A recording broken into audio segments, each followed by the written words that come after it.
Bienvenidos al podcast del día 10 de septiembre del 2023. Recordad que los podcasts son de miércoles a domingo, así que mañana y pasado no va a haber podcast. Y el día de hoy se conmemora, es el aniversario de un terremoto que ocurrió en 1509 en Estambul. Y casualmente, pues ahora ha habido un terremoto en Marruecos. Y yo quiero que os fijéis en lo siguiente. Anuncian el despliegue inmediato en Marruecos de un contingente de la UME y Álvarez anuncia que Marruecos ha pedido oficialmente ayuda humanitaria a España. Esto está muy bien, que seamos solidarios, pero quiero recordaros lo siguiente. El gobierno sigue sin cumplir con los afectados por el volcán de La Palma, las ayudas no llegan. 14 meses después de la erupción del volcán, los vecinos afectados continúan sin recibir aún todas las ayudas que les prometieron, esto a fecha del 20 de noviembre de 2022. Es decir, que en España tenemos dinero para ser solidarios con Marruecos, al que, por cierto, la Casa Real se ha referido como hermano. Marruecos es el hermano de España ahora, para eso sí que hay dinero, y la UME puede estar allí, pero sin embargo, para los desastres que ocurren en la propia España, no hay dinero. Y no solo eso, ya no se habla en los medios de comunicación. Yo os recuerdo que aquí en Tenerife, donde yo vivo, sigue habiendo un incendio. Porque si os pensabais que que el incendio se ha apagado, os digo que no. Es más, en mi municipio a día de hoy, en la parte alta, sigue habiendo columnas de humo. Y cuando sales a la calle sigue oliendo a humo, ¿vale? Sigue habiendo incendio. Pero ya no es noticia. En cambio sí que enviamos ayuda a otros países, que no digo que no haya que ayudar.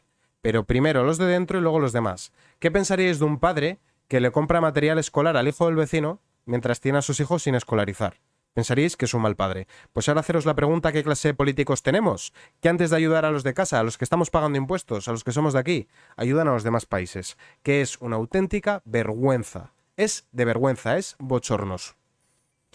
El gobierno está gestionando el despliegue inmediato en Marruecos de un contingente de la Unidad Militar de Emergencias UME con 65 integrantes para ayudar en las tareas de búsqueda y rescate de supervivientes. Insisto, el incendio de Tenerife todavía no se ha sofocado. La Dirección General de Protección Civil y Emergencias del Ministerio del Interior está coordinando este despliegue al que podrían sumarse equipos adicionales de comunidades autónomas. Para esto estáis rápidos, pero creo que cayó en martes, el día 15 de agosto, si no recuerdo mal, cayó en martes, que fue cuando empezó el incendio aquí en Tenerife, y el primer avión llegó el viernes, como detalle. No, es que Canarias está muy lejos, se conoce que Marruecos está más cerca. Para Marruecos sí hay. Porque es que si tú haces una línea entre Canarias y África, resulta que llegas al Sáhara Occidental, Marruecos. Ahora, no, es otro país, pero bueno, está invadido por Marruecos. Pero sí, para ahí sí se puede enviar a la UME. Aquí tardaron en mandarla un poco más. Curioso, y los hidroaviones llegaron cuando llegaron. La Dirección General de Protección Civil y Emergencia del Ministerio del Interior está coordinando este despliegue al que podrían sumarse equipos adicionales de comunidades autónomas, ha informado el Ministerio de Asuntos Exteriores, Unión Europea y Cooperación en Funciones, José Manuel Álvarez. Pues está bien, es el enésimo escupitajo a los residentes canarios. Esto es una constante. Me gustaría que vieseis el estado en el que se encuentran algunas carreteras de Tenerife, por ejemplo. Carreteras en las que los arcenes son minúsculos, llenas de baches, igual un carril para cada lado, un montón de accidentes de tráfico, el monte lleno de pinocha sin limpiar, todo ardiendo como ha ardido. A los afectados del volcán de La Palma los metieron de mala manera en contenedores, habilitados de 15 metros cuadrados, con un aire acondicionado, una cocina y una cama, y ahí te las apañes. A los de aquí del incendio, a los que tuvieron que evacuar, que a muchos no les dejaron volver a la zona afectada a recuperar sus enseres personales, los metieron en polideportivos y en pabellones. Pero aquí nos ponemos a jugar a ser súper solidarios. Lo que sea figurar, y ponernos la medalla de ser los más solidarios de los solidarios y alianza de civilizaciones, perfectísimo. Ahora, para los de dentro, ahí te las apañes. Y recuerdo que Ángel Víctor Torres, el que fuese presidente de Canarias, del PSOE, antes de que lo quitáramos ahora en las últimas municipales y autonómicas del 28 de mayo, anuló un plan de prevención y detección de incendios que solo costaba unos 5 millones de euros más o menos, y que si se hubiese mantenido, pero decidieron recortar ahí, se hubiese podido atajar el incendio antes de que alcanzase las dimensiones que alcanzó, que en la primera semana ya había quemado 10.000 hectáreas de terreno. Pero bueno, es una cuestión de prioridades. El Ministerio de Asuntos Exteriores, Unión Europea y Cooperación, José Manuel Álvarez ha anunciado que Marruecos ya ha pedido oficialmente ayuda a España, que enviará así equipos de salvamento y rescate. Así lo ha afirmado en una entrevista en Cataluña Radio, recogida por Europa Press, en la que ha explicado que la petición se ha producido esta madrugada y que él ha contactado con con la ministra de Defensa, Margarita Robles, y el de Interior, Fernando Grande Marlaska, para activar el dispositivo. Todavía estamos esperando a que ayuden a terminar de apagar el incendio de Tenerife, que es una auténtica vergüenza que eso siga ardiendo. Yolanda Díaz esconde a su número 2 tras su apoyo al procés y conocerse su patrimonio. Vaya, ¿os acordáis que yo decía que la visita de Yolanda Díaz, independientemente de lo que diga en Onda Cero Margarita Robles, era un viaje oficial y que iba a negociar en nombre del gobierno de España, que no iba a título de la líder de Sumar, y que esto era muy grave porque estaban vulnerando el artículo 408 de nuestro Código Penal del funcionario o la autoridad que no persiga delitos y que por lo tanto era algo que debería de salpicar a Pedro Sánchez? Y había gente que decía, no, esto es cosa de Yolanda, Sánchez no. Bien, si Sánchez no, ¿por qué de repente están ahora aquí ocultando a las personas vinculadas al gobierno o vinculadas a PSOE y Sumar que eran equidistantes en el tema del procés? ¿Por qué? Pues porque dentro de Podemos siempre han sido muy abiertos a esto de ponerse de perfil con los golpistas del 1 de octubre y que no iba a tener ningún tipo de desgaste porque sus votantes ven con buenos ojos esto y lo consideran diálogo independientemente de lo que hayan hecho. Y si hace falta, se dialoga con Chapote o con quien haga falta. Se puede dialogar con cualquiera, menos con Vox y PP. Con esos no. Entonces enviaban aquí a Yolanda, que no le iba a suponer ningún tipo de desgaste, y ella negociaba en nombre del gobierno. Y así Sánchez se limpiaba las manos como Poncio Pilatos, y ella, como no le va a afectar porque sus votantes lo ven bien, quedaba todo perfecto. Agustín Santos es autor de escritos favorables al procés y propietario de 4 pisos y 100.000 euros en acciones. ¿Es que es tan cómodo pedir redistribuir la riqueza con tu bolsillo lleno? ¿Pedir que reparta al que tiene menos que tú? 2 meses fuera de los focos, el flamante número 2 por Madrid, el embajador Agustín Santos Maraver, ha desaparecido de los actos públicos de Sumar desde el pasado 16 de julio, cuando acompañó a Yolanda Díaz en la presentación de su candidatura para las elecciones del 23J. Algunos sectores de Sumar reconocen este alejamiento que vinculan a las polémicas sobre sus escritos a favor del procés. Imaginad que hay una reunión entre Feijóo, Abascal y Tejero, que dicen, venga, Tejero, vente para aquí con nosotros, vamos a hablar, vamos a hacer actos juntos. ¿Vosotros os imagináis la que se preparaba en las calles, con la fiscalía, con los tribunales y sobre todo con los medios de comunicación si os ocurriese? Que se reúnan Feijóo, Abascal y Tejero, la que se liaba. Se preparaba gorda, pero gorda. En cambio, estos salen, declaran unilateralmente la independencia después de haber provocado toda suerte de altercados, malversar fondos públicos, cometer el delito de sedición, atacar coches patrulla de la Guardia Civil, cortar carreteras, secuestrar aeropuertos y no pasa absolutamente nada. Y está todo maravillosamente bien, perfecto, se aplaude, se celebra. Es de locos, es de locos. Te tienes que reír. Ya la más reciente declaración de bienes en el Congreso, donde se reveló que el fichaje estrella de Yolanda Díaz posee 4 pisos entre Madrid y Bruselas. Pero esto no es noticia. Esto es exactamente igual que lo que hemos visto de las propiedades que tenía, por ejemplo, el Gran Wyoming, o todos estos que sí que predican mucho, pero con el ejemplo nunca. Hay que redistribuir lo de los demás. Esto es como cuando te dicen, usted no puede utilizar el coche. Usted lo que ha de hacer es ir andando en bicicleta, pero yo voy en Falcon. Usted debería de vivir alquilado, no se meta en una propiedad, ya metemos una ley de vivienda contra la adquisición de propiedades, pero nosotros tenemos un montón de viviendas y vivimos de las rentas. Y así con todo. Y así con todo. Es lo que yo digo, no lo que yo hago. Estos descubrimientos han aconsejado al núcleo duro de Sumar a alejar parcialmente a Santos Maraver de la escena política, que en realidad esto ya digo, a los votantes de Sumar les importa más bien poco. En cambio, la vicepresidenta en funciones se decantó por Jaume Asens, que Jaume Asens, para quien no lo sepa, es el líder en el Congreso de En Común Podem, el partido de Ada Colau. Tampoco se han pronunciado sobre la negociación para convencer a los nacionalistas a investir a Pedro Sánchez. 4 pisos y 100.000 euros en acciones, más los 500.000 euros que hemos visto antes que tenía. Pues lo normal, yo creo que todo el mundo tiene ese dinero. ¿Quién no tiene ese dinero, verdad? Yo el otro día me encontré en el bolsillo del pantalón al ir a poner la lavadora 100.000 euros. ¿Quién no los tiene, verdad? A mano. Es lo lógico. Y ahora vamos a hablar sobre las protestas que ha habido en distintos municipios españoles a colación de la amnistía que preparan, precisamente para los que el 1 de octubre hicieron lo que hicieron. Que por cierto, yo no comparto el optimismo de algunos medios de comunicación de derecha que lo venden como un triunfo. Sí que es cierto que se han convocado bastantes personas, pero para la gravedad de la situación yo lo considero un pinchazo.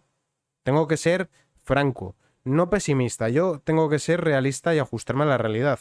Ante hechos de esta gravedad, uno esperaría que mínimo, vamos a suponer que la mitad de las personas que han votado por Vox o por PP, 11 millones, la mitad serían 5,5, mínimo que se hubiese convocado a 5,5 millones de personas.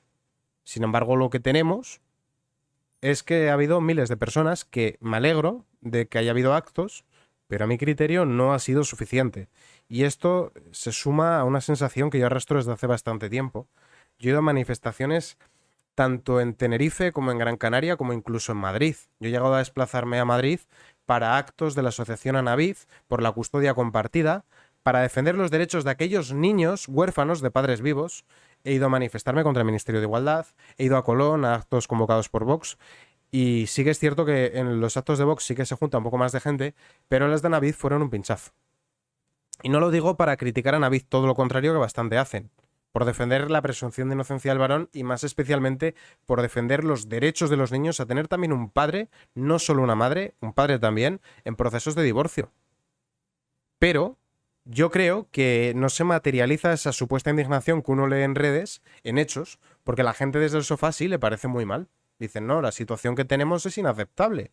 Pero luego, cuando se realizan actos concretos, actos que para los que los secundamos y los convocamos supone poner bastante dinero de nuestro bolsillo, más el tiempo que destinamos, luego no se materializan que la gente vaya. Entonces las personas te transmiten, sí, muy bien, bien hecho chicos, pero claro, yo lo puedo comprar aquí en Tenerife, que no haya una gran concentración de gente. Lo podría comprar en Tenerife porque somos una isla que está lejos, en la placa continental africana, en la Macaronesia. Yo entiendo que haya gente que no venga. Sí que es cierto que ha habido personas que han venido desde la península, como es el caso de Raúl, un murciano encabronado, que ha llegado a venir aquí a apoyarnos a las manifestaciones, o como es el caso de David Santos. Pueden tenerlo en Tenerife, insisto. Lo que no puedo comprarlo es en Madrid. No puedo comprarlo en Madrid. Si tú vives en Toledo, si tú vives en Ciudad Real, si tú vives en Salamanca, tú puedes acercarte en autobús y volver en el día. Y ya no hablemos de la gente que vive en Madrid, que ese día determina que está mejor en el sofá. Y yo, a mi criterio, un error. Porque la manera que tenemos de presionar, de hacer de contrapeso, es a través de la sociedad civil movernos en las calles. Eso es algo que la izquierda lo entiende. Cuando la izquierda no está gobernando, lo que hacen es paralizar el país con manifestaciones y con huelgas. Y nosotros somos incapaces de hacer eso. Luego sobran las excusas. No es que ese día me venía mal, no es que ese día jugaba el Real Madrid, cada quien con su excusa. Lo cierto es que luego no se materializa en concentraciones que verdaderamente sirvan para hacer presión. Consignas como España entera y solo una bandera o queremos elecciones han sonado en las protestas. Las manifestaciones convocadas en las redes sociales para protestar contra una potencial ley de amnistía han convocado en toda España a miles de personas. A las 12 del mediodía, los manifestantes se han congregado en plazas y lugares céntricos. Estas manifestaciones tienen como objetivo expresar el desacuerdo con la ley de amnistía que reclaman a Sánchez, desde Junts per Catalunya y el partido de Carles Puigdemont, para apoyar la investidura de Pedro Sánchez. Las convocatorias se habían difundido ampliamente en Internet, manifestación a las 12 horas del 10 de septiembre en los ayuntamientos de todas las ciudades. Una de las concentraciones más multitudinarias ha sido la que se ha celebrado en Madrid, concretamente en la Plaza de Cibeles. Cientos de personas han atendido esta convocatoria anónima. Si en Madrid únicamente se concentran cientos de personas, es un pinchazo. Lo siento mucho, tengo que decirlo así. Yo podría crear un relato triunfalista, que eso además vende muy bien y te granjeas seguidores y simpatizantes. Así se habla, se puede decir más alto pero no más claro, bravo. No, yo no voy a hacer eso. Yo no voy a vender un triunfalismo que es irreal. ¿Por qué? Porque luego nos confiamos y pasa lo que pasa, como lo que pasó el 23J, que ya habíamos vendido que Sánchez iba fuera. Y ahí sigue Sánchez, en funciones, y probablemente la sesión de investidura de Feijóo no vaya a prosperar, y en cambio la de Sánchez, que es capaz de vender hasta su abuela con un lacito, sí va a prosperar. Y ya la gente estaba diciendo, no, hemos ganado. Como todos están diciendo, ya está, ya se ha conseguido, no voy a votar porque total un voto, total un voto, total un voto, total un voto, ahí lo tenemos. No voy a vender un triunfalismo cuando la realidad no es buena, porque no lo es. Y tenemos una sociedad que está adormecida y que es pusilánime. Algunos con banderas de España, pero todos con una gran indignación ante la situación política española, han permanecido frente al Ayuntamiento de Madrid. Queremos elecciones para echar a estos ladrones. Sánchez atiende, España se defiende, o Puigdemont a prisión. Igualmente se han escuchado vivas al rey. Yo con el rey empiezo a tener una sensación algo agridulce. La concentración se disolvió sobre la 1 del mediodía en Madrid, pero los convocantes han emplazado a los ciudadanos a continuar con la protesta todos los domingos. Las concentraciones espontáneas no solo han tenido lugar en Madrid, centenares de personas se han concentrado este domingo en distintas ciudades con banderas de España. Y continuando con las noticias, vamos a hablar ahora del Tribunal Constitucional, porque ya sabéis que el Partido Socialista Español ha realizado un asalto al Tribunal Constitucional y a los demás estamentos judiciales. El rodillo de Conde Pumpido. El Tribunal Constitucional tumba en solo medio año más recursos que en todo 2022. De hecho, recordaréis que Conde Pumpido amenazó a Vox con que no iba a prosperar ningún recurso de inconstitucionalidad que presentaran. A lo que hay que agregar que por culpa de apelar al voto útil y por culpa de que Vox perdiese 19 escaños, Vox ya no puede presentar el recurso de inconstitucionalidad porque se pide que tengas 50 diputados para presentarlo. Y por la broma del voto útil, que nos ha hecho perder escaños por todas partes, pues Vox ya no podrá presentar más recursos de inconstitucionalidad. Y recuerdo que gracias a los recursos de inconstitucionalidad de Vox se consiguió que se consideraran los 2 confinamientos como inconstitucionales. Avala leyes clave del PSOE y desestima el 40% de los recursos resueltos por sentencia frente al 29% del año anterior. Las estadísticas del Tribunal Constitucional empiezan a mostrar ya algunos efectos de lo que Cándido Conde Pumpido anticipó tras consumarse el vuelco progresista en la Corte de Garantías y ser elegido presidente de la institución.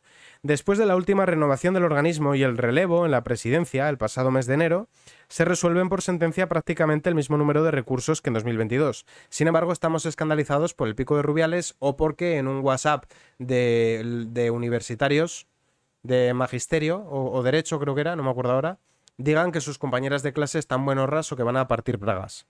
Es mucho más importante que un chaval de 20 años diga que una chavala está buenorra, porque qué chaval de 20 años diría algo tan terrible, ¿verdad? Algo que debería escandalizarnos, que se asalte la separación de poderes y que se asalte el poder judicial. ¿Dónde va a parar? En paralelo también se han disparado las sentencias desestimatorias, que en varios casos han avalado la constitucionalidad de leyes clave aprobadas por el gobierno de Pedro Sánchez. La renovación parcial del organismo propició una clara mayoría progresista en la Corte de Garantías y posibilitó la designación como magistrados de 2 altos cargos del gobierno de Pedro Sánchez, el exministro de Justicia Juan Carlos Campo y la exdirectora general de Moncloa Laura Díaz Bueso. Esto, bueno, sabéis que son cargos prácticamente nombrados a dedo. Nada más asumir la presidencia del Tribunal Constitucional, Conde Pumpido anunció a los magistrados que su intención sería abordar la resolución tanto de los asuntos que tienen mayor antigüedad como aquellos que revisten una mayor repercusión social y política. Ya está politizado. Dicho y hecho, de los 5 recursos de inconstitucionalidad que heredó del anterior presidente Pedro González Trevijano, ya no queda ninguno por resolver. El rodillo del Tribunal Constitucional en cifras, desde que se produjo el aterrizaje de los nuevos magistrados progresistas propuestos por el Ejecutivo y tras el relevo en la presidencia de la Corte de Garantías, el 40% de las sentencias dictadas para resolver recursos y cuestiones de inconstitucionalidad planteadas contra leyes del gobierno de Pedro Sánchez o de las comunidades autónomas, así como peticiones de amparo de particulares, han sido desestimatorias. Un porcentaje que, según las últimas cifras ofrecidas en sus memorias por el Tribunal Constitucional, se situaba en el 29% en 2022 y apenas alcanzaba el 25% en 2021. Perfecto. Mediante sentencias desestimatorias se han avalado leyes clave para los socialistas, como la ley del aborto de Zapatero, la ley de eutanasia, la ley CELA y el decreto antidesahucios durante el COVID. Sobre el tema de la eutanasia, muchas veces la izquierda dice, gracias a nosotros puedes tener una muerte digna. Yo que pensaba que por lo que había que velar era porque tengamos una vida digna. Porque, más que nada, se han sacado 50 medicamentos clave de la seguridad social y se ha bloqueado la ya aprobada ley ELA varias veces. No me extraña que haya gente que pida la eutanasia, si no te atienden. Podríamos garantizar que las personas tengan una vida digna y que no se planteen quitarse la vida y sin embargo lo que les ofrecemos es quitarles de en medio. Pero esto me recuerda bastante al libro Rebelión en la Granja de Orwell, en el cual había animalitos distintos. Uno de ellos era el caballo, que representaba al pueblo. Y lo utilizaban para construir un molino. Y cuando el caballo estaba tan malo que ya no podía tirar del carro, le decían, te vamos a llevar al médico. Y lo llevaron a una fábrica de pegamentos y lo mataron. Mientras tú eres un activo y pagas tus impuestos, ¿cuánto te queremos? Qué guapo eres. Cuando tú ya por enfermedad o por edad ya no nos sirves, pues bueno, te apartamos de mala manera y fuera, porque ya no te podemos sacar nada. De hecho, acordaos de que cuando cuando se repitieron elecciones y Podemos perdió votos, la primera vez que se presentó Podemos como Unidas Podemos, después de fusionarse con Izquierda Unida, perdieron votos. Y en cambio Mariano Rajoy aumentó y hubo un gobierno del Partido Popular con el apoyo de Ciudadanos.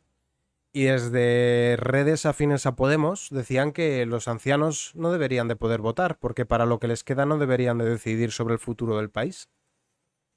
Ese es el nivel. Ya no nos sirve. ¿Y cuántos casos han habido, no? De personas. ¿Cuántos casos ha habido, perdón? ¿Cuántos casos ha habido de personas que acaban apartadas en una residencia como un mueble roto? Ahí apartados, y una llamada en Navidad y otra en el cumpleaños, y con eso confórmate. Según el avance estadístico del primer semestre de la presidencia de Conde Pumpido, se desestimaron 31 de las 77 resoluciones. Pues ya está claro que cualquier recurso de inconstitucionalidad contra una política del PSOE va a ser desestimada. Para eso han dado el golpe que dieron en el Tribunal Constitucional. Tertulianos y periodistas cambian de opinión sobre la amnistía con la misma desfachatez que lo hace Sánchez. Y este es uno de los grandes problemas que tenemos en este país, que el cuarto poder, en lugar de dedicarse a fiscalizar lo que hacen los otros tres poderes, se dedica a crear relato. Cuando el enemigo es el independentismo, decimos que son malos malísimos y que tienen que cumplir penas y que encarcelados tal y cual. Cuando el PSOE necesita el independentismo, es que hay que abrir el diálogo, es que tampoco fue tan grave, es que la amnistía sería un hecho de diplomacia y de diálogo y de intercambio de ideas. ¿Y por qué judicializar lo que es político y todas estas cosas que nos están diciendo ya? Y esto pues por una razón muy sencilla, que todos conocéis. Cada vez hay menos empresas anunciantes decididas a pagar las barbaridades que exigen desde los medios de comunicación, prefieren anunciarse en Internet, que es más barato y tiene mayor alcance, y entonces eso hace que cada vez los medios de comunicación tengan una mayor dependencia de la publicidad institucional. ¿Y cuándo hay más publicidad institucional? Cuando gobierna el PSOE. ¿A quién sirven los medios? A quien paga. ¿Quién paga? El PSOE. Punto. Los cambios de opinión de Sánchez contagian de forma milagrosa a sus tertulianos y periodistas de cabecera, que asumen el argumentario sin rechistar. Y bueno, aquí tenemos a Cristina Almeida, la que por cierto decía que tenía derecho a ir tranquila por la calle sin que la piropeen. Esta es una histórica de Izquierda Unida, tiene una trayectoria política ahí en los medios bastante larga, pero no por ello es sensato lo que dice, porque yo dudo mucho que haya una persona que piropee a esta mujer. Cuando Carlos Alsina, en su primera entrevista a Pedro Sánchez desde que llegó a Moncloa, le preguntó por qué nos había mentido tanto, el presidente respondió sin que se le moviera un músculo de la cara que él no había mentido, que él había cambiado de opinión. Eso ya lo dijo también Zapatero. Y ahora os quiero compartir el siguiente vídeo. Las cosas las cumple. El independentismo no pide una reforma del Código Penal. El independentismo lo que pide, y lo saben ustedes, y lo saben los telespectadores, es la amnistía. Algo que desde luego este gobierno no va a aceptar y que desde luego no entra en la legislación ni en la Constitución española. Yo hice lo que dije, y es que no iba a ser presidente a cualquier precio. Que el cambio que se merecían los españoles precisamente no era sustentar la gobernabilidad de España ni en chantajes, ni tampoco en aquellas fuerzas políticas que aspiran a romper con España. Se dice que se puede rayar diamante con la cara de Pedro Sánchez, que es lo más duro que hay. Está la cara de Pedro Sánchez, luego está la aleación de oro y platino y luego está ya el diamante. Es una evidencia que el presidente del gobierno en funciones ostenta el récord nacional en mentir, en decir y defender que jamás haría algo y hacer luego exactamente lo contrario. Y lo grave es que luego miente sobre la mentira, porque luego él dice que no ha mentido. Esto es como un niño pequeño que te dice, no, es que sí, aquí ha habido un desastre, pero no he sido yo, ha venido un unicornio y ha pintado la pared. Bueno, sí, pues ahora ha sido un unicornio. Y te vuelve a mentir otra vez. Pues esto es igual. Es una evidencia que el presidente del gobierno en funciones ostenta récord nacional en mentir y miente porque a pesar de que miente, le siguen apoyando y le siguen votando. Y como no recibe un castigo por mentir y como no se penaliza la mentira, lo que se conduce es a que todos los políticos acaben diciendo disparates y prometiendo lo imposible y retractándose continuamente. No hay un precio por mentir. Pero lo que ahora está también quedando en evidencia es que Pedro Sánchez no solo ha colonizado todas las instituciones, poniéndolas a su servicio, sino que ha conseguido que periodistas y tertulianos asuman su argumentario y sancionen su forma de ejercer el poder a base de mentiras porque los resultados del 23J habrían avalado esta forma de gobernar. No lo ha avalado, porque si tú sumas los votos de derechas, hay más que votos de izquierdas. Otra cosa es que el PNV y Junts no quieran apoyar a la investidura de Feijóo con el apoyo de Vox, Coalición Canaria y Unión del Pueblo Navarro. Pero hay más votos de derecha que de izquierdas. El gobierno, pero también sus periodistas y tertulianos de cabecera, se afana en convencer a la opinión pública de que la amnistía es lo mejor que puede hacerse para los intereses generales del país. Claro que sí. Que los políticos puedan malversar, puedan hacer lo que les dé la gana y que la ley no les persiga, pero que a nosotros sí. Y que un anciano de 77 años por defender su casa lo metan en la cárcel, como ha pasado. Que lo enmascaren con que la amnistía es necesaria para pacificar Cataluña es otra más de las mentiras del sanchismo. Y es una mentira que queda patente en el hecho de que el independentismo catalán ha sacado su peor resultado, al punto de que tanto Junts como Esquerra se habrían ido al grupo mixto si no fuese porque el PSOE le ha cedido 2 diputados a Junts y Sumar le ha cedido 2 a Esquerra. Pero han sacado uno de sus peores resultados, si no el peor. Así que, sintiéndolo mucho, pues como que no. Lógicamente, estos cambios tan descarados de opinión están haciendo las delicias de los tuiteros en redes sociales. Son cientos los mensajes que se dedican a recopilar las mentiras de Sánchez y sus ministros, que por cierto el vídeo que os puse continúa. Si queréis lo podemos ver un poco más. Pero vamos, que son mentira tras mentira y miento porque me toca. Esa palabra la he cumplido. Lo he dicho en privado y también lo he dicho en público y lo digo aquí para que conste en acta. Yo no voy a permitir, con todos los respetos hacia los votantes de Esquerra Republicana, que la gobernabilidad de España descanse en partidos independentistas. No lo voy a permitir, señor.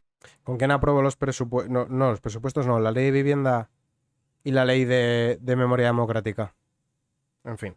Lo que vamos a hacer es incorporar en el Código Penal un nuevo delito para prohibir de una vez por todas la celebración de referéndums ilegales en Cataluña. Fugó Puigdemont y yo me comprometo hoy y aquí a traerlo de vuelta a España y que rinda cuentas ante la justicia española. Sí, vas a traerlo a España para hacerle la amnistía. Claro que sí que lo vas a traer a España. En eso estoy de acuerdo, lo va a traer a España. Y ahora vamos a hablar del clan Bestringe. El clan Bestringe. El clan Bestringe lo encabeza ese simpático individuo llamado Jorge Bestringe, que ha pasado por todos los partidos. Ha estado en Alianza Popular, ha estado en el PSOE, ahora está en Podemos. Y su hija, pues 3/4 partes de lo mismo, porque hay un detalle que mucha gente no conoce. Pero Jorge Bestringe tenía muy buena relación con el Común Podem. Lili Bestringe tenía muy buena relación con Ada Colau. Y lo que hizo Lili Bestringe fue estar en 2 aguas, nadando a 2 aguas. Por si acaso salían mal dadas, ya solía que igual Podemos se descalabraba el 28 de mayo. Entonces ella lo que hizo fue ir tanto a los actos de campaña de Podemos como de las mareas que habían manifestado que se irían con Sumar. Y por eso estuvo presente en los actos de En Común Podem, al punto de que en el acto de campaña de Ada Colau aparecieron 3 personas. Yolanda Díaz, por Movimiento Sumar, Alberto Garzón, por Izquierda Unida, y Lilith Bestringe. Lilith Bestringe. Ella estaba aquí y allá. En los 2 sitios, por si acaso le venían mal dadas, por si acaso tenía que cambiar de partido. Y por eso, ¿quién se presentó que no era de En Común Podem dentro de Sumar en Cataluña? Lilith Bestringe, porque se lo lía, que podía salirle mal lo de Podemos. La podemita Lilith Bestringe cobraba hasta 4 salarios mínimos del partido hasta que llegó al gobierno. Y también esta otra noticia. El departamento de Lilith Bestringe gasta 574.000 euros en dietas, viajes y protocolo. Ahí es nada, ¿eh? Ahí es nada, casi nada. Mirad, casi medio, más de medio millón de euros en dietas, viajes y protocolo, lo normal. Lilith Bestringe, secretaria de Organización de Podemos y diputada en el Congreso, cobraba 4 salarios mínimos al mes de su partido hasta que llegó al gobierno de España como responsable de Agenda 2030. La que fuera asesora de Pablo Iglesias en el Parlamento Europeo ha presentado su declaración de bienes ante el Congreso de los Diputados y llama la atención que cobró de su organización política 24.692 euros durante sus 6 primeros meses, y todo esto sin ostentar cargo. Porque aquí todavía no era secretaria. ¿Por qué cobraba esto? Lejos quedan los tiempos en los que Podemos imponía un tope salarial de 3 salarios mínimos. Tras varias polémicas, Podemos eliminó ese compromiso ético autoimpuesto. Bueno, lo eliminaron porque no lo estaban cumpliendo. Lili Bestringe declara ante la Cámara Baja que cobró casi 25.000 euros de dinero de Podemos hasta que entró en el Ministerio de Derechos Sociales y Agenda 2030 y posteriormente 55.068,79 ya de las arcas públicas. Podemos impone un manto de secretismo sobre qué parte de esas cuantías se acaba donando supuestamente a causas sociales. Bueno, probablemente la cifra sea 0. Eso sí, luego critican a Amancio Ortega por donar máquinas a los hospitales. Amancio Ortega, de su dinero, dona máquinas para tratamientos oncológicos, para prevención del cáncer, para todas estas cosas, y es malo. Aparte de que crea empleo, tributa en España cuando perfectamente podría estar tributando en Irlanda y ganando más dinero. El coco, malo, malísimo, hay que acabar con él. Estos, que cobran de lo público, destinan 0 euros a causas sociales. La número 3 de Podemos, que ha adjuntado el ERE, que ha dejado en la calle a un 70% de la plantilla, la mayoría mujeres, no ha conocido trabajo en el sector privado. Con 24 años empezó como asesora de Pablo Iglesias. Vaya. Asesora mucho una persona de 24 años que tiene tanta experiencia en la vida y que atesora tanta sabiduría. De ahí saltó al equipo de discurso de la vicepresidencia segunda del gobierno, es decir, con Pablo Iglesias, y posteriormente trató sin éxito de ser diputada autonómica en la Asamblea de Madrid. Finalmente pasó a ser la sucesora de Pablo Echenique y Alberto Rodríguez en el cargo de Podemos, que gestiona los asuntos más delicados de puertas para adentro. Un cargo que compagina, ya sin sueldo del partido, con el de secretaria de Estado, con Yone Belarra, tras el despido de Enrique Santiago. Por otra parte, Lilith Bestringe refleja en su documentación ante el Congreso que su estado civil es soltera y que es diputada por la circunscripción de Barcelona. Y esto fue por la amistad que mantiene con Ada Colau, que yo os comentaba antes. Continuando con más noticias, y luego ya entramos en materia de política... Bueno, no, quedan 2 más y luego ya entramos en economía y política internacional. El gobierno subvenciona el negocio del hijo de un etarra fugado que envía dinero a su padre. El gobierno de Pedro Sánchez ha dado una subvención de 12.000 euros públicos a la empresa El Hijo de un Etarra huido a México. Se trata de la sociedad Aramara, de la que es administrador Iker Arturo Jona Orozco, hijo del miembro de la banda terrorista ETA Lorenzo Jona Olalde, alias Morchia, al que España reclama por haber participado en el 81 en un atentado que le costó la vida a 3 vendedores de libros confundidos con policías y su participación en el asesinato de 6 guardias civiles. Sin embargo, fuentes de inteligencia sospechan que se trata de una tapadera, la empresa del hijo, y que las transferencias sirven para mantener al etarra prófugo. Lorenzo Jona Morchia se unió a ETA en los años 70, integrando el Comando Miquelón. Tras recibir cursos sobre el manejo de explosivos en Francia, habría participado en atracos a mano armada, así como en el robo de un camión con 600 kilos de goma 2 de explosivos Río Tinto. El 24 de junio de 1981 participó en el atentado de Tolosa, y las fuerzas y cuerpos de seguridad del Estado también le sitúan en el asesinato de 6 guardias civiles en la emboscada de Ispaster, en Vizcaya, contra una patrulla motorizada.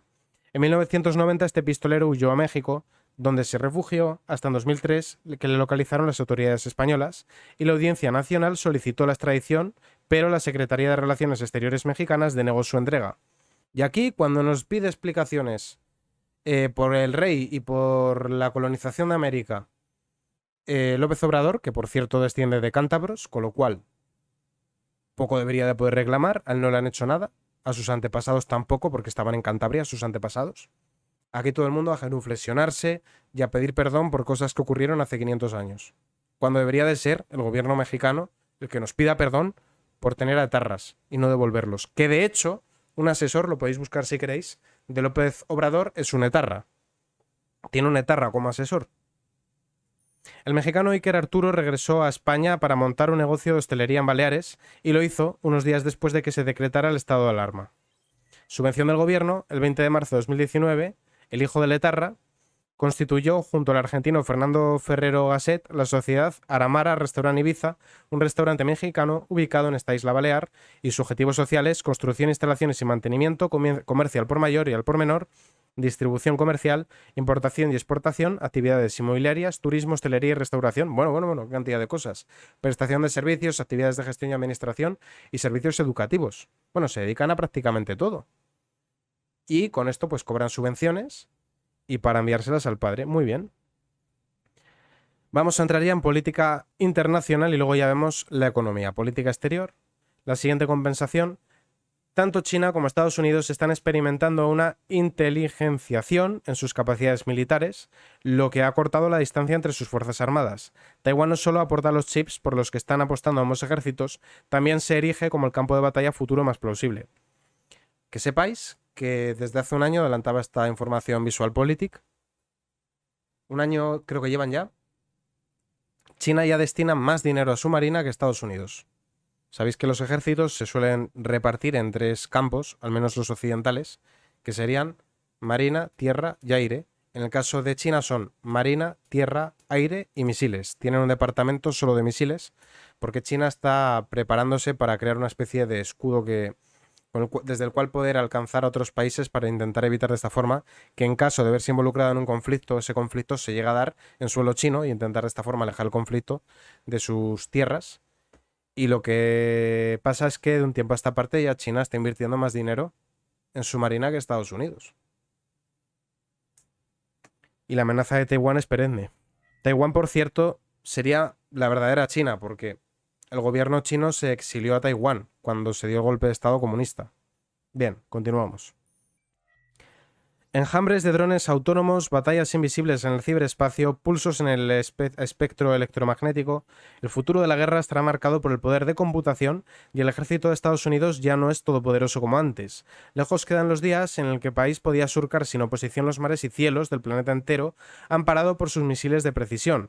El seísmo que sacudió los ministerios de defensa del mundo tras la guerra del Golfo en el 91, así como el miedo a que pudieran usarse contra cualquier fuerza militar los mismos ataques quirúrgicos que habían decapitado al ejército de Saddam, se percibió en Pekín como un ataque nuclear psicológico. En los 30 años que han transcurrido, China ha invertido en armamento de alta tecnología, ha abandonado las doctrinas maoístas a favor de una guerra popular pseudomedieval, y ha asumido que las contiendas del futuro se decidirán con las comunicaciones, la computación y los sensores avanzados. China ya está desarrollando la infraestructura informática necesaria para las fuerzas de combate del futuro. Y ahora pasamos a la siguiente noticia, que esta afecta a España. Vamos a hablar de los pesticidas que emplea Marruecos, que no cumplen con los controles de calidad de la Unión Europea y que están prohibidos para los productores españoles. Y recordaréis que desde el último mes el precio de la aceituna y del aceite de oliva no ha hecho sino aumentar al punto de que el aceite de oliva español es más barato en otros países que en España. Y mientras que a los productores de oliva españoles les exigen una serie de controles, de regulaciones, de cupos, de prohibiciones, etc., resulta que, para sorpresa de nadie y a estas alturas de la película, distribuyen en España aceitunas de Marruecos con pesticidas prohibidos. El sistema de alerta rápida europeo califica la alerta como grave por el alto contenido de pesticidas Bueno, esto no entiendo. Clorpirifos, no conozco porque no estoy puesto en materia agrónoma, pero bueno, es un pesticida que no se puede utilizar en España, que los marroquíes sí que lo utilizan y que lo estarían exportando en las aceitunas a España. La Unión Europea sigue importando alimentos cargados de pesticida cuyo uso está prohibido para los agricultores de los Estados miembros, pero no para terceros países. Y después del caso de arroz indio y pakistaní tratados con triciclazol, llegan ahora directas a España las aceitunas de Marruecos con presencia de insecticidas clorpirifos, también vetado dentro de la frontera de la Unión Europea. Es un insecticida que se utiliza para controlar plagas de insectos en una amplia variedad de cultivos y también se utilizan para tratar cereales almacenados. A finales del 2019, la Comisión Europea prohibió su uso a los agricultores europeos porque los expertos concluyeron que existen preocupaciones relacionadas con la salud humana, en particular en relación con la posible genotoxicidad y neurotoxicidad del desarrollo. Es decir, que no solo están arruinando al campo español, sino que además están poniendo en peligro a los consumidores españoles. Lo normal. Sin embargo, el pasado 18 de agosto se realizó un control fronterizo en un envío de aceitunas de mesa sabor barbacoa importadas desde Marruecos. Es que esto es de risas, que ya importamos todo de otros países, y recién llegadas a España, listas para su distribución. Yo no estoy en contra del intercambio entre países, yo estoy a favor del libre mercado, pero estoy a favor de un libre mercado en el que todos compitamos con las mismas reglas. Lo que no puede ser es que para el productor extranjero se abran las puertas, incluso cuando los productos ponen en peligro a los consumidores españoles, mientras que al productor español le haces imposible llevar a cabo la gestión de su negocio. Eso no puede ser. Si los productores españoles tienen que pagar a tanto la mano de obra, tienen que usar solo los pesticidas que les digan los burócratas, tienen que hacer no sé cuántos papeles, y tienen un cupo de producción, me enfado tanto que le quito la tapa al boli, exígele lo mismo al que quiera exportar a España. Y si no hace lo mismo el que quiera exportar a España, que no pueda exportar a España. Punto. Así de sencillo. Y si un pesticida es peligroso en España, lo es peligroso también en Marruecos. Ergo que no puedan exportar a España. Y que las empresas españolas no importen esos pesticidas y los productos tratados con esos pesticidas. Y aquí la parte más sangrante. La Unión Europea le dio a Marruecos 115 millones de euros en concepto de subvenciones para que ellos pongan sus propios olivos, para que nos hagan la competencia. Vuelven los problemas de suministros, ya entramos en materia económica. Figueruelas y Martorell suspenden producción. Las inundaciones de Eslovenia, proveedora de componentes para motores, han obligado a SEAT a tener que parar la producción el próximo martes. Stellantis lo ha hecho este fin de semana. Aunque poco a poco, a lo largo del último año, los problemas de suministros en fábricas españolas parecía que se iban a menos, esta última semana han vuelto a reproducirse afectando al normal funcionamiento. Y es que un inesperado problema de abastecimiento de componentes para motores, debido a la afectación que las recientes inundaciones en Eslovenia ha tenido en una empresa suministradora de distintas marcas del grupo Volkswagen, entre ellas SEAT y Cupra, va a obligar a suspender la producción en la fábrica de Martorell, Barcelona, el próximo martes. Fuentes de SEAT han informado de que la empresa eslovenia, proveedora de componentes para motores, solo puede suministrar cantidades limitadas por las inundaciones sufridas en este país. Y esta es otro problema de importar. Que si por lo que sea no te quieren suministrar, pues tienes tú un problema. Insisto, yo estoy a favor de comerciar, entre otras cosas porque donde entra el dinero no entran las balas. Y a través del comercio se consiguen crear relaciones que desincentiven las invasiones. Pero también es verdad que luego estás a expensas de terceros países. Lo hemos vivido con el gas de Argelia, que era nuestro principal proveedor, y que a raíz de la decisión de Pedro Sánchez de reconocer la marroquinidad del Sáhara, error, pues hemos tenido problemas para encontrar países que nos abastezcan, de gas. Y se podría incentivar, pues bajando los impuestos, que estas empresas, en lugar de estar en Eslovenia, estén aquí en España. Las fuentes han señalado también que el grupo Volkswagen está trabajando intensamente para minimizar los efectos de esta situación. Zaragoza y Vigo también, una parada de producción que han sufrido en los últimos días también las plantas de Zaragoza y de Vigo. Y siguiendo con las noticias, última noticia del día y por ello última noticia del podcast y de la semana, Hacienda se lanza por las empresas que repartieron dividendos en el COVID, retuerce la norma y dispara las actas. No es la primera cacicada que soportan las empresas. Yolanda Díaz también ha iniciado inspecciones por contratar con empresas de trabajo temporal. Hacienda necesita dinero para que Pedro Sánchez siga derrochando. Los mercados exigen cada vez más intereses por la deuda pública y las tensiones de gasto no cesan. El gobierno planteó básicamente 3 tipos de mecanismos. El primero, el de solicitar una asistencia financiera a la Unión Europea. El segundo, la de las líneas ICO a las que se acogieron algunas compañías. Y un tercer sistema pensado realmente para los empleados y no para las empresas, los ERTE. Este último sistema, el de los ERTE, consistía en la obligatoriedad de sustituir los despidos por las pérdidas ocasionadas por la pandemia por expedientes de regulación de empleo temporales. El Real Decreto de Medidas Sociales de Defensa de Empleo incluyó un cambio adicional de gran importancia para las empresas, limitación en el reparto de dividendos de aquellas sociedades que se acogieran a un ERTE.